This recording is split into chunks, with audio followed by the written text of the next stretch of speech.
Good morning, good afternoon, good evening, whenever this reaches you. And of course, this is me, Johnny Marquise Witt, this week. I tell you what, it's really been a slow week. I mean, I've been busy with work, but we got obviously NFL preseason kicking in, college camps kicking in, trying to get ready for the high school season. And we got not only mask mandates in the state of Louisiana, well, you got vaccine mandates in the city of New Orleans, and we'll talk about that. Is it the right thing? Is it the wrong thing? It's not good if you want freedom. I mean, I can tell you that right now. But we got all of that coming up. Plus, we got all that. And I was supposed to do boxing tomorrow, but haven't heard anything. I was waiting on the details and then the information packet that you would expect a professional broadcaster to get if he's going to be doing a professional broadcast. But I don't want to get into the politics of that, but time's ticking, and me and VK may not be doing it. I may be doing Bayou State Sports Saturday anyway. If I'm not doing it, if we are doing the boxing, George Pepis is going to have, Bayou State Sports Saturday as a UNOW exclusive. Now, let's just say we don't do the boxing. I think I'm going to keep Bayou State Sports Saturday this week as a UNOW exclusive. I'm waiting on something to come in, a device to come in that's going to allow me to do both the JM Sports Network and UNOW at the same time. And once I get this piece, then the problem's solved. So we won't have to worry about it anymore after that.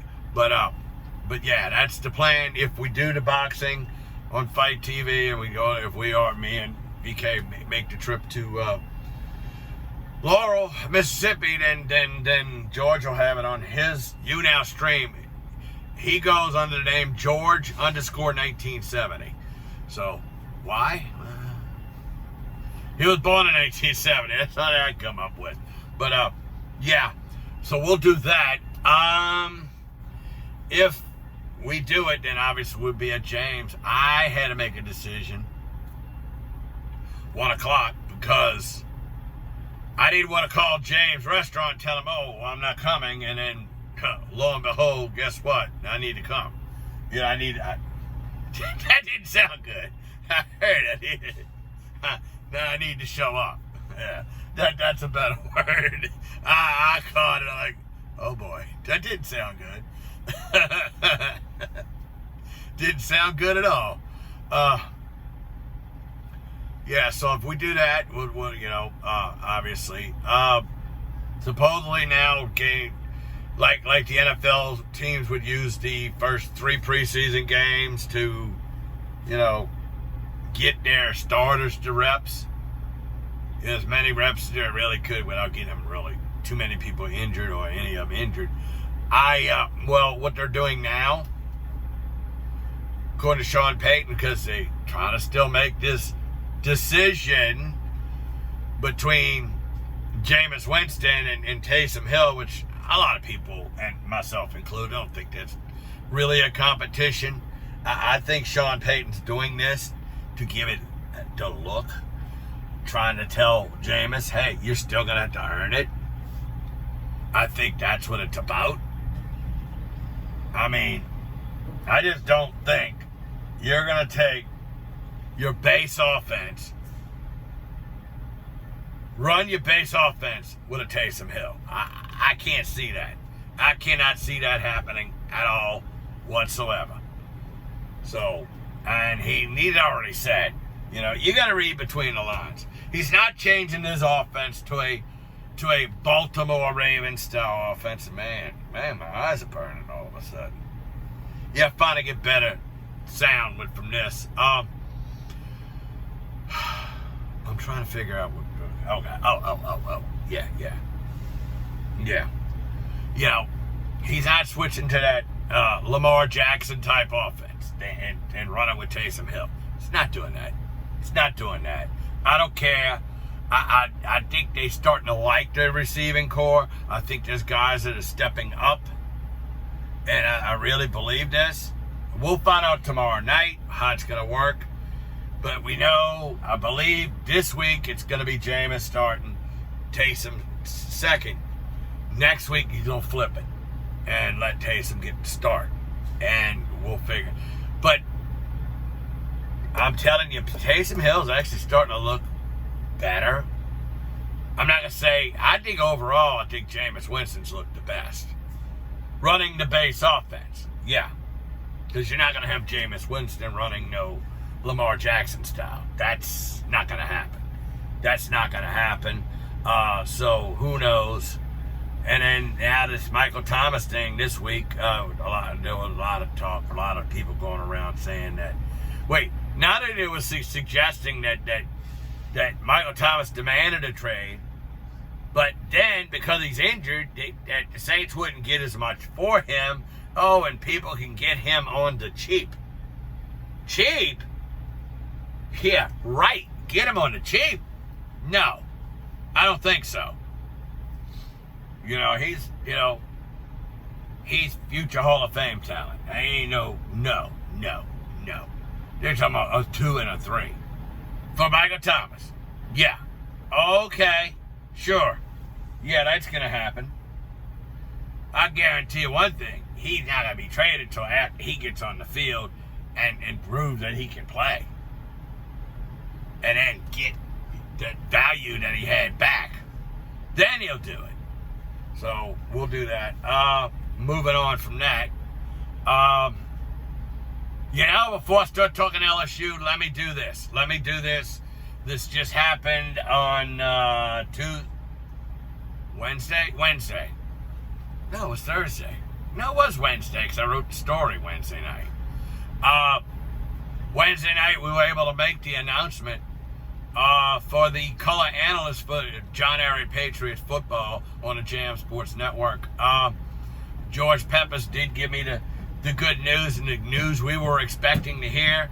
And the person that we wanted to get all along is taking the position, and that is former Ehret Patriot, LSU Tiger, and NFL player Norman Jefferson. He's going to be the color analyst for John Ehret football. And look, I'm happy that it is him. And I put out a press release. See, when I put out press releases, I put it out on CrestCitySports.com. And, so what I do is wow, my eyes look red too.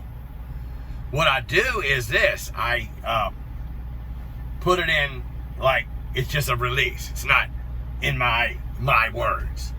So what I did was, to make it look even better, I not only put the press release about Norman Jefferson, and then I put the data about, obviously year 2, myself and Simi Carter are going to be doing West Jefferson games. I put a quote in there. So basically, what I did was, made a quote, basically. It says Johnny Marquise. So, yeah. Founder Jam Communications LLC, and it made it look really good. You're like, okay, well, that's a press release. We got a Johnny quote. So, yeah, I did that. I thought it was hilarious, too. But, no, it was actually a good thing, I think. I really, really liked what we did. So Norman Jefferson's going to be doing that. I've been busy this week. I'm trying to line up some more advertisers right now. Officially, all I have right now is my brother Steve's Wise Cut Tree and Stump Service. So that's all I have officially right now. But yeah, I'm hoping to get about 4, possibly 5 sponsors. I'll even take people that are just paid for one game. Give me $50 and I'll live read your ad for a game. I'll do that. I'm just trying to get the money level up enough to where we make, myself and Simi make it at least worthwhile that we're doing it. So yeah, that's why I want to do that. So yeah, that's that. Okay, LSU. LSU. Members of the secondary they say it's actually guys that did move to the secondary look really well. I think they said they definitely got enough talent to make do. The quarterback position, obviously Max Johnson, they said he's looking really well, and that possibly if he'd have been in camp with Brennan, he probably could have beaten Miles Brennan out. So that's how good he's looking. But they're also saying that Garrett Nussmeier has made a huge improvement from the spring game, where he just had too many turnovers. That was his biggest problem. But they're looking at that and they say, like, wow, he's actually looking good. And so, I mean, you got a solid number 2, hopefully. And, hopefully nothing happens to Johnson. Because, yeah, you know what? Nussmeier going out there and having to be the guy, true freshman. You'd much rather let the red shirt freshman do it. Let Max Johnson do it. Did he play enough? I'm trying to remember. No, he didn't. He only played 2 games. So yeah, he's not classified as a sophomore.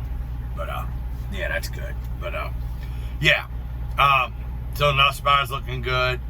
And they say the team's looking decent. So we'll see what happens there. Of course, high schools are just getting started with their stuff as well. But COVID's getting bad again. And we're going to have to do something about that. So our governor, John Bel Edwards, mask mandate anytime you're indoors somewhere, wear it. And so far, now, I've been in places, I'm not naming names, but I've been in places where because our company, Liquid Environmental Solutions, decided let's go back to whenever you go inside a business or something, wear a mask. So I walked into this particular sports bar yesterday, and I had to go in there because I had to get a gate unlocked so I can get to the cooking oil about. So I go in there, and lo and behold, David got sheriff's deputies and everybody. No, look, when I say none of the staff, none of the customers, look, when I say I was the only person with a mask in there, I was the only person in there with a mask. But you know what I said? I feel better. I may look like the buffoon, the clown, the imbecile. Oh, yeah. We get this thing what they call a sleeping stream on you now. So every night I just turn it on. If I get some likes, oh well. If I don't, oh well. It's there. It's giving me broadcast time too. So that actually helps. But the thing is, wait. I got this, because we got a little, with thumbnails you create, which when people scroll down to different broadcasts to who's on, you got this thumbnail and tell them, okay, what you're doing. Well, I found this little Three Stooges logo. It says the Three Stooges and then Mo, Larry, and Curly on it, and then their faces. And I got it to shrink enough to where I dropped it down to the bottom of I created this myself. Then I wrote, "The knucklehead's asleep." Well, obviously I'm talking about myself, the knucklehead. The knucklehead's asleep. Please. Wait, no, it says, please, you can slightly drop your 20 free likes. Yeah. I just thought it was funny. But yeah, I tell you. Yeah, as I say, I do better on some nights than others, but hey, I get up to 6 hours to get credit for, so whatever. But yeah, so the mask mandate's back. But New Orleans took it one step further. Mayor LaToya Cantrell, you go in anything in the city of New Orleans, Superdome, a restaurant, or whatever, casino, you cannot go into that business unless you can prove one or two things. you can show your vaccination card, prove that you're vaccinated. Or, number 2, you had a positive, well, not positive, a negative. A negative test for COVID, at least within that 72-hour window. So, yeah. It could get rough there. It's not just going to affect customers. It's going to affect employees. What if the employees that's not vaccinated, not willing to get vaccinated, they're not going to have them. So, yeah. But, and I know it's a preemptive strike. And look, I don't blame LaToya Cantrell for this. I don't. Because Louisiana's numbers are going up through the roof again. So, yeah, I don't blame her. I don't blame her. And you know what? They say wear a mask when you're inside somewhere. I'm going to do it. It's just, it's a choice. I don't even want to hear anybody. You're just sheeple. And I had somebody call me liberal. I was like, liberal? Oh my God, are you freaking off base? So, yeah, 16:23. Okay, well, let me wrap this thing up. And like I said, check social media, see if I'm doing the boxing. You just find that out. Other than that, hey, as I always say, God willing, I'll talk to y'all again in a little while. Bye.